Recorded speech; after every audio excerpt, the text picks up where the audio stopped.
critical issues of town administration in general. There's no work plan or goals or objectives. There's no direction. There's no roadmap. And there are not clear roles and responsibilities. The way I characterize it is nobody's in charge and everybody's in charge. Problems have to find their way to the Board of Selectmen. That can take days, probably more like weeks and sometimes months.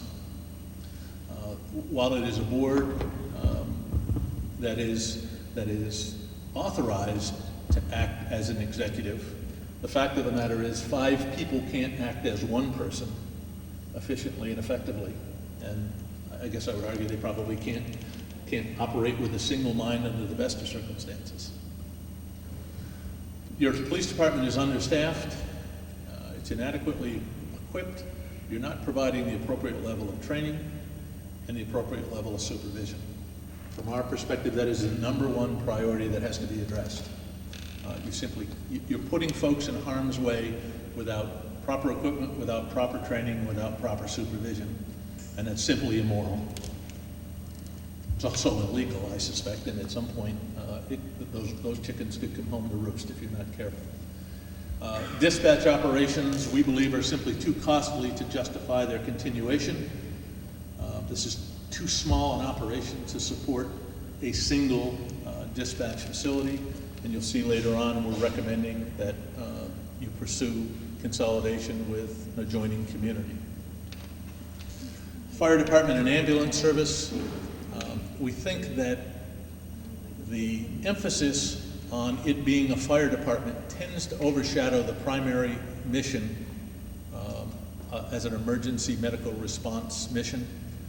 And as a result, we think that it places a lack of emphasis on recruiting, training, and retaining call volunteers.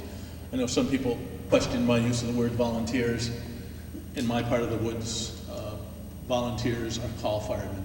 We don't have, they're paid for the time they're on duty, and I use that term to differentiate between full-time staffed agency and folks who are called in on an odd-needed basis. And we are not suggesting a division. That camera is Sorry. I'm not suggesting a division. I'm not suggesting any separation. What I'm suggesting is a different emphasis. And that's all we're suggesting, is that the department be thought of as having a primary mission of delivering emergency management response services, emergency medical services to the community, and those staff people be cross-trained and supplement the fire operation. But in our view, this community is too small and your tax base is too small to convince yourself that you have, or you should have, a full-time paid fire department on duty 24/7.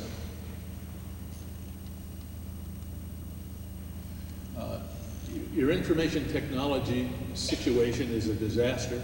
You have no plan, you have no technology plan, no central control or coordination. Every individual and virtually every office is on its own. You run a risk of losing data and or functionality. Your security systems are insufficient to protect confidential data. And there's a total lack of emphasis on system or equipment maintenance and replacement.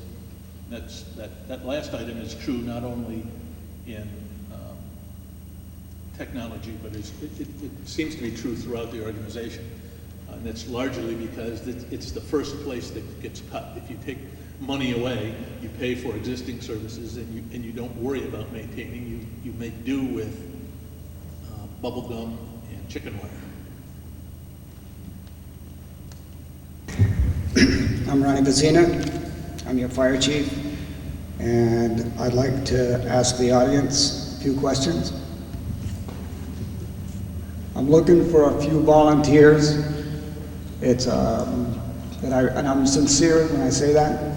Is there anybody in Windsor that will dedicate their time to come to the firehouse in the middle of the winter, 20 below zero, for $8.25 an hour?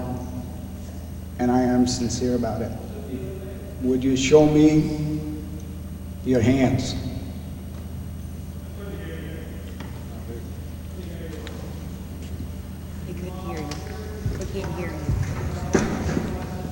You still can't hear me? I am looking for a few volunteers for our community, and I am sincere about it. We pay $8.25 an hour for a qualified firefighter. I guess I'd like to know your point. I mean, Ron, let's be honest. I- This is not the point. This is not a town meeting. This is not a point for Well, histrionics or acting out. There are lots of communities that do creative things. As an example, they're one of the communities we work in. They offer an incentive to everyone in the Public Works Department to be trained and certified as a firefighter. They allow them to train 1 day a month on town time, and that gives them a dozen folks that they can call on in an emergency situation. Okay. We're not suggesting that we eliminate the fire department, and we're not suggesting, and I guess I would ask the board to limit the amount of debate around that. We are not suggesting a specific solution. And I understand We've suggested an approach. And it makes no sense to consume these folks' times to get into a debate as to whether or not you can get the volunteers that you want. I was- It's not an indictment of your management or your involvement with the department. Okay.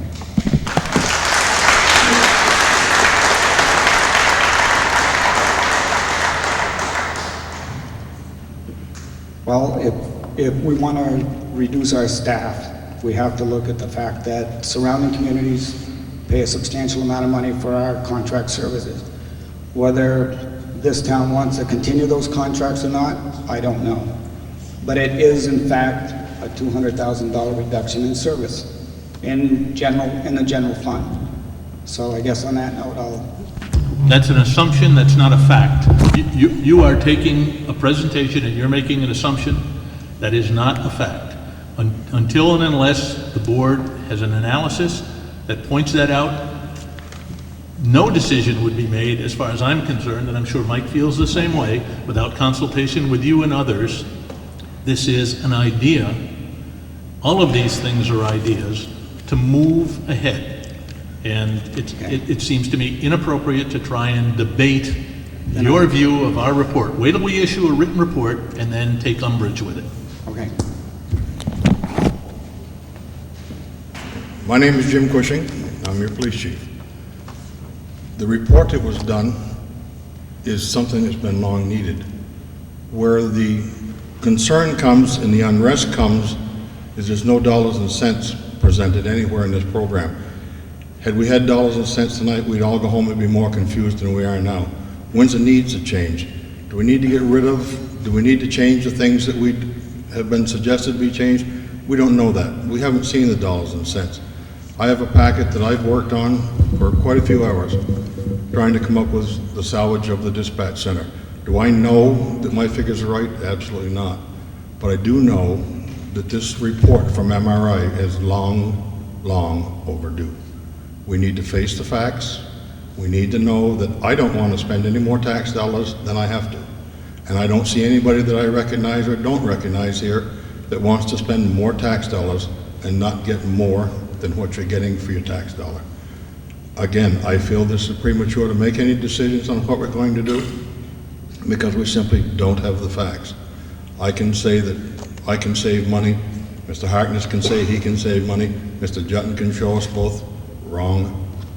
I think where we are at now is we need to take the information we've gathered here tonight, we need to attach dollars to it, and then we sit back and look as to how we want to handle it. But make no doubt in anyone in this room's mind, there needs to be some changes, just like they have stated tonight. Thank you for your time.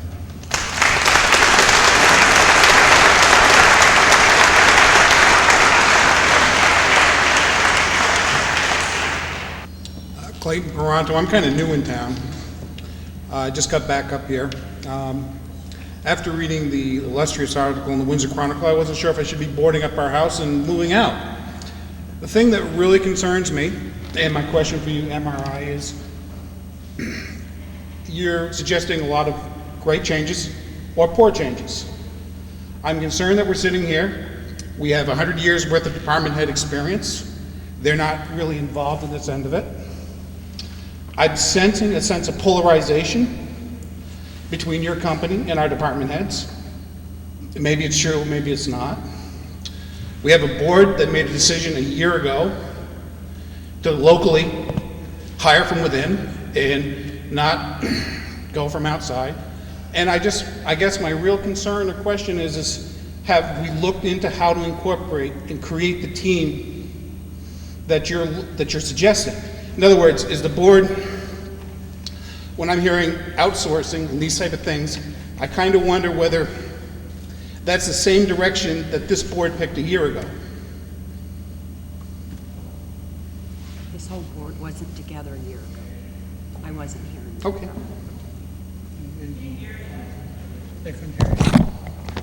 I just wanted to clarify that a year ago I wasn't on this board, that the board that was here a year ago is not completely the board that is here today. Okay, but the point I'm getting at is that I really strongly feel that you have introduced some real rash, bold changes or suggestions, because they're not changes yet, and I hope the board stays its course and is truly insists that MRI, or whoever the affiliate is going to work with the town, work within our years of experience of the staff that we currently have.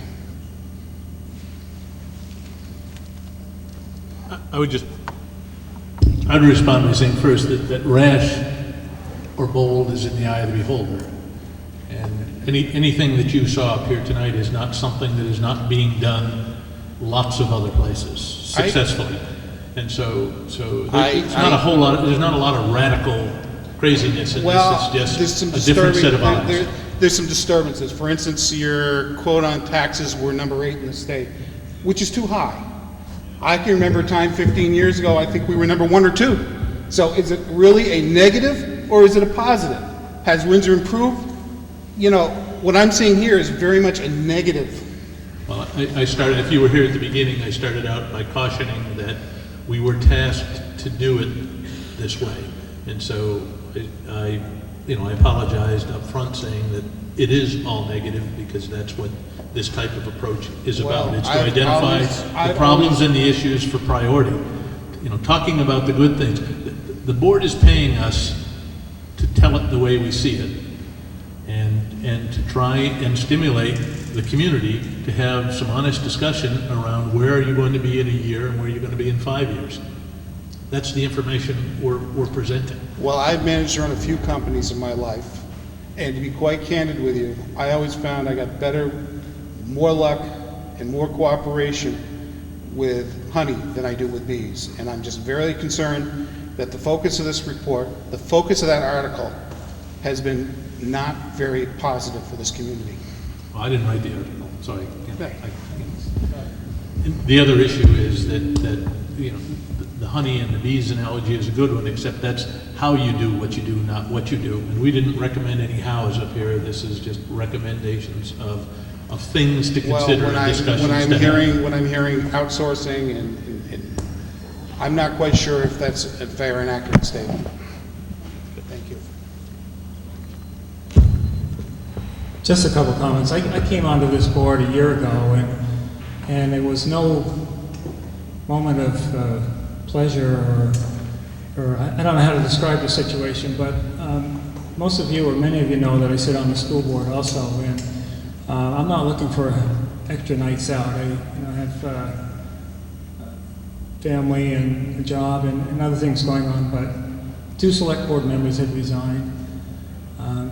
There was feuding with the town administrator, department heads, different areas of the government, and it was just a repeat of a cycle that has gone on for too long here that has not allowed us to really grapple with the decisions that we need to. I mean, this town has gone through a traumatic economic transformation over the last 30 years. The 2 big employers left, exposed a very weak tax base. 1/3 of the property, if you discount the state land, that most communities have. And with that 1/3 of the property, we have to support a compact downtown area that has aging infrastructure. We've been struggling with that issue since the big employers left, and we've done it by turning in on each other. There hasn't been enough money to fund municipal operations at the current structure, and our approach has been to squeeze and squeeze and squeeze to point the fingers at the select board, or at the employees, or the taxpayers, and really the structure is set up to fail.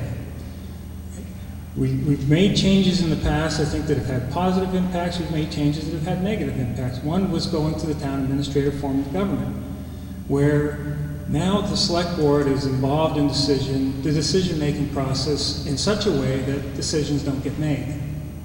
Or if they're made, it's just totally confused. Now, going back to when I came on, somebody mentioned, well, we haven't talked about the school. All right, well, I sit on the school board, and I looked at this closely last year. Out of 260 towns that I examined the tax rate, the school tax rate, Windsor was 199th.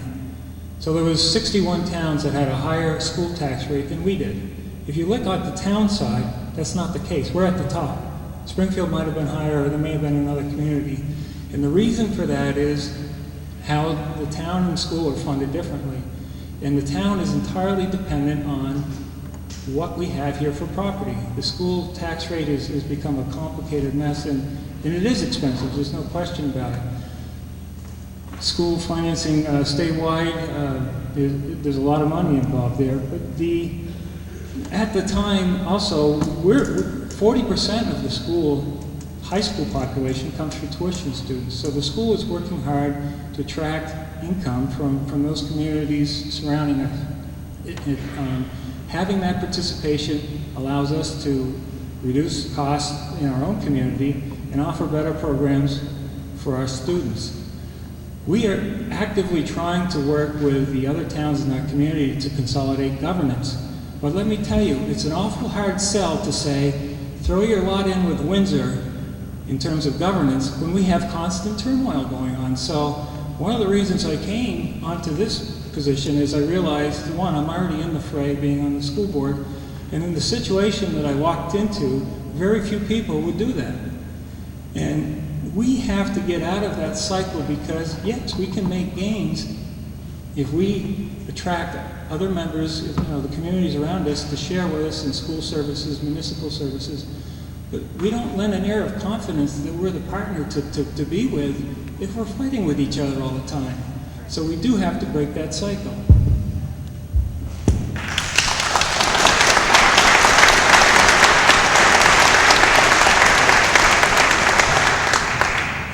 My name's Lori Hirschfield. I live on Wall Street. I just want to respond to some of the suggestions that have been made, particularly, I'll just go down the list. Fire department, the proposal to eliminate our fire department as an ongoing paid staff and only based on on-call volunteers. I think that's short-sighted. I think we have much too dense a population in town in terms of our land use in order to do that.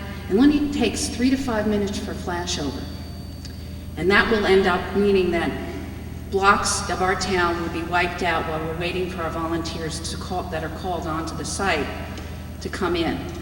There's also a concern about what that would mean in terms of our economic development. You can look at Montpelier, Brattleboro, Randolph, Rutland.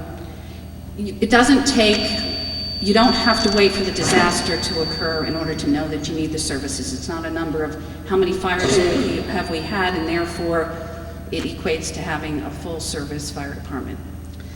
And there's also the issue of keeping our volunteers certified. One of the reasons why most of the communities in small towns have gone to a paid full-time staffing is because they can't keep up with the certification on the volunteers, can't do that. People don't have the expendable volunteer time that used to occur. And I think we need to think twice about that. In terms of highway and water and sewer, I think it's a great idea to combine them.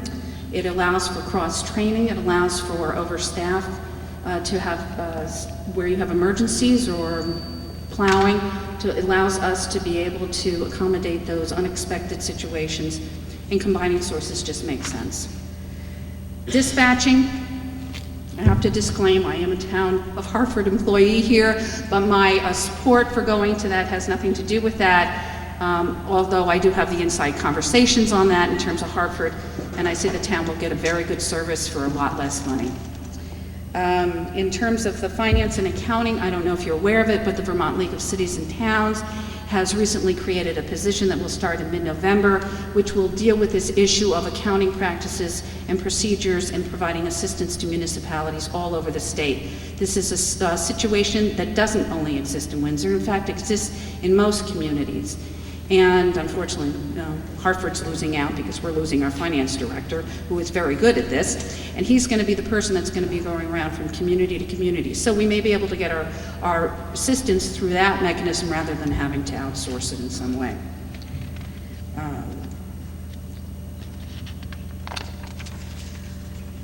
In terms of the town administration, I'd like to just do some general comments on that. I think we do need to have a town manager here. We talked about it, we had a vote of confidence of it over a year ago. We need to just put it in place and stop having 15 chiefs here. We need to have a town manager that has the authority to hire and fire and has the authority to create a budget that's a sound budget with the input and good input from all the department heads, but it doesn't make sense for one department to have the authority here and another. I work directly under the town manager in the town of Hartford. It would be absolute chaos if each one of us was running the show or trying to run the show. So, I mean, we just need to do that. Surplus funds. We don't have any. What household that is trying to make sound financial decisions doesn't have a savings account? We all know when we don't have it and those unexpected expenditures come up, we don't have anywhere to go except in debt, or not to do it. We are, as was stated earlier, dealing with the bad decisions that have been made in the past. If we put a little bit aside, even if it's $50,000 a year, put a little bit aside, we will have, over time, building that up. And I know it's possible because when I started working for the town of Hartford 11 years ago, they had no surplus. The town manager that came in at that time realized that good accounting practices and the recommendations from national accreditations for good accounting practices talks to the fact that you need to have between 3 to 5% of your annual budget needs to be in a reserve fund for those emergencies. Every time we get a little extra money in this town, we're talking about reducing the tax rate. Or we're talking about cutting a budget, $50,000, which what translates into $20 in my pocket. I'd much rather spend the $20 or $100 a year so that we'll be able to have adequate teachers, or we'll be able to respond to issues that we know we need to respond to. The unpredictable always happens. To think it doesn't is just foolish.